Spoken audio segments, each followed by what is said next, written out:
Yes, sir. Welcome back to another Trap or Die film session. I am your host of the Trap or Die podcast, Mual and Mual, Coach Mual, Hen Dog Mual, all that good stuff, man. And we're here to break down the Giants' defense against the Commanders' offense. The Commanders' offense had done pretty good over the past couple of weeks against the Eagles, Patriots, and Seahawks to an extent, right? And if you all know, I mentioned that against the Seattle Seahawks, even that offensive performance left a lot of meat on the bone, and it was pretty good. Today, against the Giants, they left a lot of meat on the bone, and it wasn't good. And unfortunately, this story for 2023 for me has always been about the development of Sam Howell and how Eric Bieniemy is coming along offensively. Nothing else really mattered given the state of the Washington Commanders, right? So that's what we're doing here. We're breaking down that offense. We're breaking down where the opportunities were missed for these guys. We're not showing a whole bunch of plays, just some few critical moments that really could have changed the flow or nature of the game. And then we're moving on to Dallas. But without further ado, let's go ahead and get right into it. Like, subscribe, let us know your comments and your thoughts.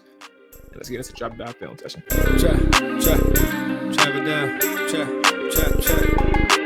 All right, first play is the first interception from Sam Howell. So let's go ahead and run through it, and then we can kind of discuss it. But bottom line, you get good enough protection. And I think the biggest situation here for me, or biggest takeaway for me, is we know that Sam Howell coming out of college had a really good deep ball, right? You connect on a lot of those. That's a lot what you saw in the pre-draft standpoint, and even his tape in North Carolina. But for whatever reason here in Washington, right, and understand that this conversation right now has little to do with this particular play and everything to do with the nature of the team not being able to connect on deep balls. It's been able to show itself against Philadelphia a few times, and even throughout the course of some other games, some bigger opportunities for Washington throughout the season. And this is another one where you see a one-on-one opportunity downfield, and the ball placement doesn't give Diami a shot, right? So you're talking about a now, granted, I don't know what Logan Thomas was doing. I'm acknowledging that. I don't know what he was doing here. I'm not saying he's at fault. Like, that may have been something that he was supposed to run, or maybe it was a miscommunication. But he ultimately, if he's running like down the right hash, ultimately that post that Diami is running would intersect with Logan at some point. So either way, that's one thing. But the second thing is the ball placement to Diami. Now, you get a one-on-one opportunity in 13 personnel, right? 3 tight ends, 1 running back. When you give them a 2x2 look where 3 of your tight ends are split out wide. And then your lone wide receiver, Diami Brown, who's the top of Logan Thomas at the top of your screen. So you get a really good look because you're forcing New York to stay in that base defense, right? So as soon as that safety comes down and takes Logan Thomas, you get your one-on-one over top of that, and they take their shot. Now, granted, I don't know, again, whatever the situation was between Sam Howell and Diami Brown, I'm not sure. But bottom line is, when you have your receiver running that post route, right, whether it was supposed to be a little bit more skinnier and more so along the hash, or if he was supposed to break right across, Diami didn't stand a chance on this where the ball placement was actually thrown. Credit to the Giants DB, who made a hell of a play even diving for the ball, right? Like, that's the only way he got that interception. He had to dive for it over the shoulder. But again, missed opportunity, one-on-one shot. You would love to see some type of connection there, letting Diami have a chance at the football, but that wasn't the case. So next up, another opportunity for this offense. You're trailing 7-0. You're in the red zone. You have a 2nd and 5. And we know how the pressure was getting to Washington throughout the day. Now, Wink Martindale changed some things up front. There was a lot of line games that Washington was up against, and a lot of disguises in terms of simulated pressures where you're looking at 5 or 6 at the line, and he's only really sending 4, compared to a Wink Martindale who's shown in the past that he's going to send the house if he shows it 5, 6, maybe sometimes 7. But we'll go ahead and run this and kind of run it back to kind of show you. This one was just a 4-man rush, right, where Charles Leno gets beat pretty quickly. And I think we're going to show it up front here. Dexter Lawrence, I was like, who's the other person? But Dexter Lawrence beats Chris Paul pretty quickly inside as well. But if you're looking at this opportunity from Sam Howell, right, and I think that the bigger picture and what I'm trying to paint as the game goes along and some of these smaller moments, I don't know where his initial read took him on this play. If you look at his eyes, and we'll show the end zone copy soon, Curtis Samuel was not one of his options. It was either Terry or Jahan, who's in the bunch look as well at the bottom of your screen. And that first read really took Curtis Samuel out of the play. So as you look here, matter of fact, let's even go back to this view. This hesitation on the shallow cross essentially runs the two giant defenders into each other. And if you pause right here, which I am, and you look at Curtis Samuel in the shallow crosser, the ball should be in this moment being delivered to Curtis. Because as you see how the route develops later on, I don't even think he has an opportunity to score once that ball is delivered to him because of the crash and safety down now who picks him up, right? Safety doesn't pick him up right now in this moment. So if you're talking about a person in Sam Howell who, let's go ahead and fast forward, who stands tall in the pocket, right? And just delivers a throw. Like, you don't have to, it's too much movement going back here, right? Just deliver the throw to Curtis Samuel on time.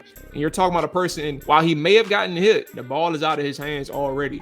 And we're talking about a possible touchdown. Instead of 7-3, 7-6. And you got to kick the field goal soon. So this was 2 drives later. You're talking about, I think this one was a 3rd or 2nd and 8 for Washington. The drive right before New York goes down to make it 14-3. So you're talking about, again, a 2nd and 8 situation, right? Where we're going to let it fold out. But I think clearly he's targeting Terry McLaurin. And this safety and this coverage is in a cover 4 on the back end, right?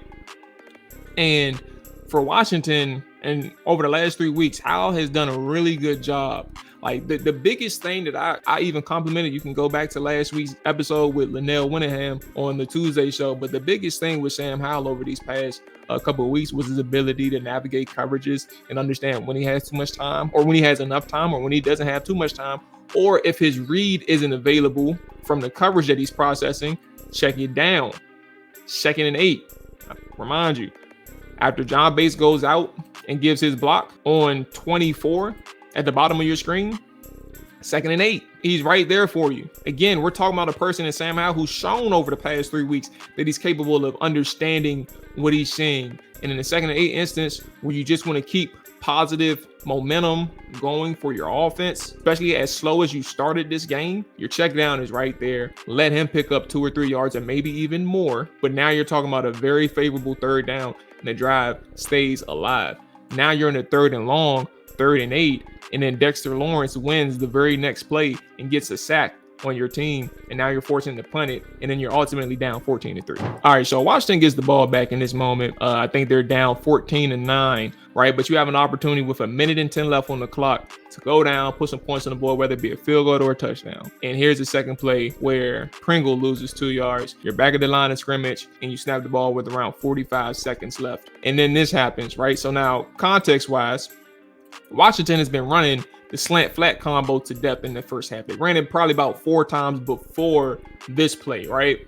So you see at the bottom of your screen in the 3x1 look, right? You got your trips to the top of your screen, and then on the bottom of your screen, you have Terry McLaurin isolated to the sideline. And with your 2-man route concept with Brian Robinson and Terry McLaurin, they're going to run Brian Robinson to the flat and a slant right behind it. Howell has hit on every single one of the slants to this point to Terry.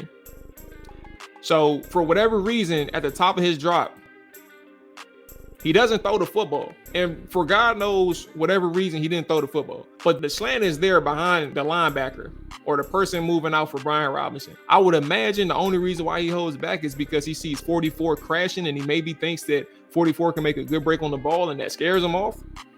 But then you get sacked. And the drive is ultimately over. They call a timeout. They run the ball after that, right?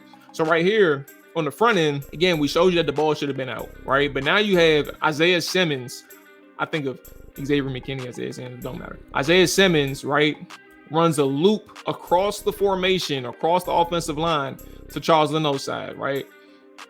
And then that frees up in a one-on-one moment for Kayvon Thibodeau to get in as Charles Leno rightfully passes Kayvon off and picks up the looping lineman. Chris Paul doesn't pick up his guy. Now, granted, he's facing a 2-on-1 situation. Tyler Larson is supposed to be in position to even pick up that nose tackle. I think that's Dexter Lawrence, right? But even still, Chris Paul is in this situation where he has to pass him off and he doesn't do it.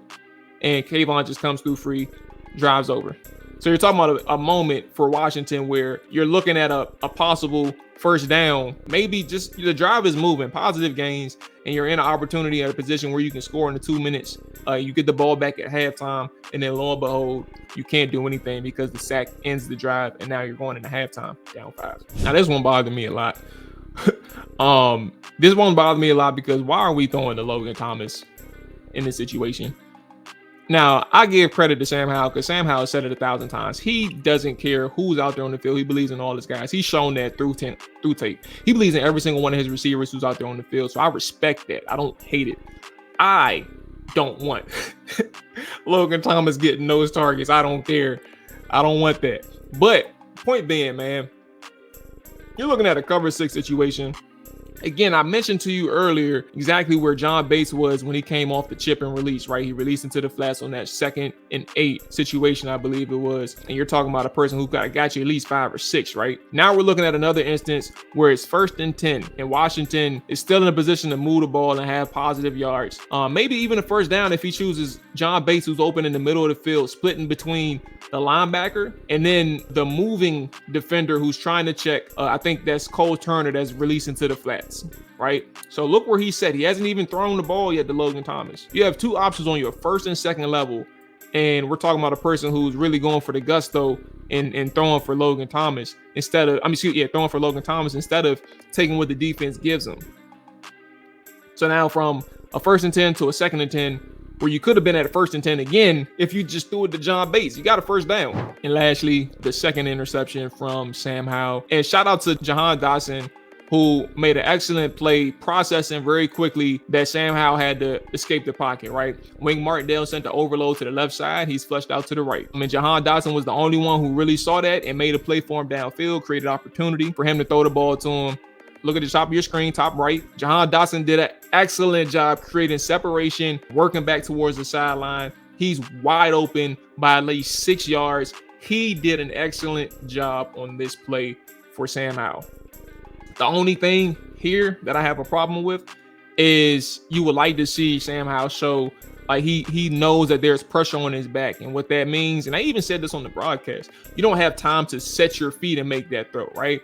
So in this instance, you would like to see Sam Howell throw the ball away. Granted, this was a 3rd and 10. So even if you took this risk, right, and I'll show you, like either throw the ball away or make this throw on the run, because if something bad happens, it's still looked at as a punt.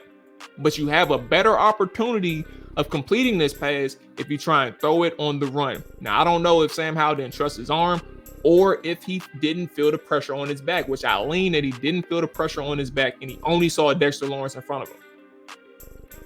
That ultimately hangs the ball up there. We're talking about an interception. Boom.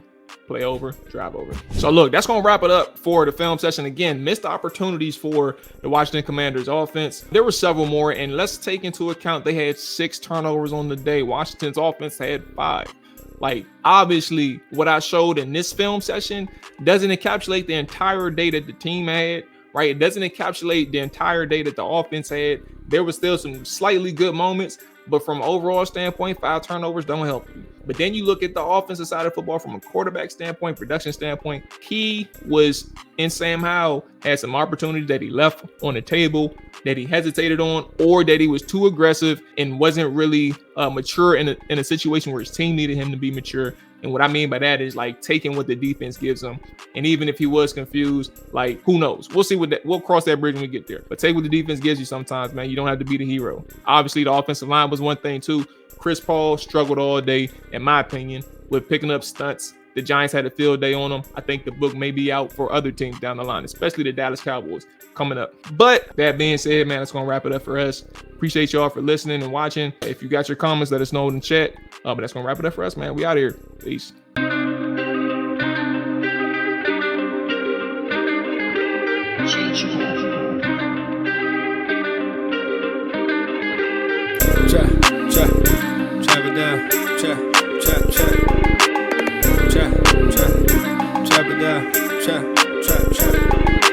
Chop it down, chop it down, you gon' chop it down. Chop it down, you gon' chop it down. Damn, set, watch him throw the ball, man. We gon' pick it off. You gon' let him hit the hole or you gon' cut it off. You gon' play through 4th and long or you gon' punt it off. Your defenders heavy hitters, put your pads in. Don't be looking for the ref to throw no flags in. Keep the helmet on, keep the cleats tight. You the type to want to win by any means, right? You should look alive. This is Trap or Dive.